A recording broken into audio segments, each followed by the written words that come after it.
Couple quick little sprays, it's probably way too much. And now if this barks off, we'll know it's fuel.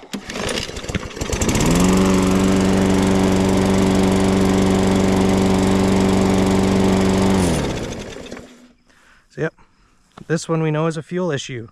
So what I'm gonna do is probably take this carb apart, clean it up, see if that's the issue.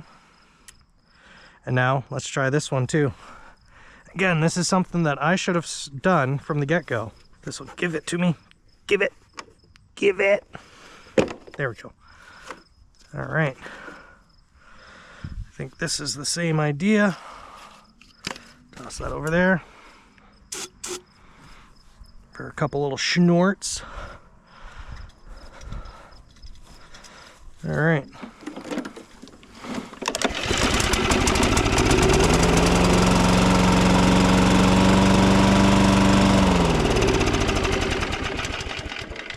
So yeah, both mowers run perfectly fine. It's just a matter of they're just not getting the right fuel.